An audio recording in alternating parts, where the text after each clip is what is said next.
Black Shade. Draw 2 community cards and place under Black Shade in a lasting effect area. All cards from these communities will move to the opposite row on the board, including cards that are currently in the row.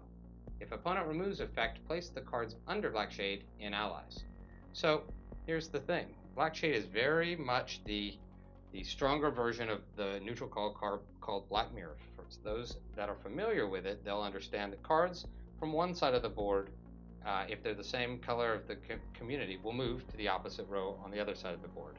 So once you place Black Shade, we're going to draw 2 cards and place them underneath. And that was not good for the opponent because greens are automatically moving to my side of the board, as are browns. So I just really flipped the board there pretty good.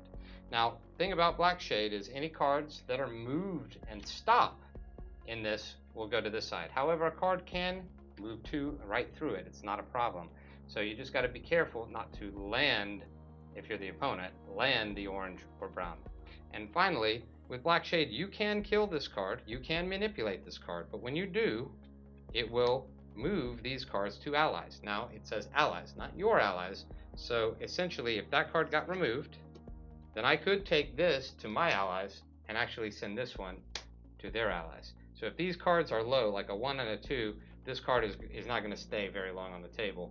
If these cards are 12 and 13, it's probably going to try to live through it. So be careful with that, but Black Shade is a powerhouse. Thanks for watching the video. For more news and updates from the Master of Wheels team, just subscribe to us below.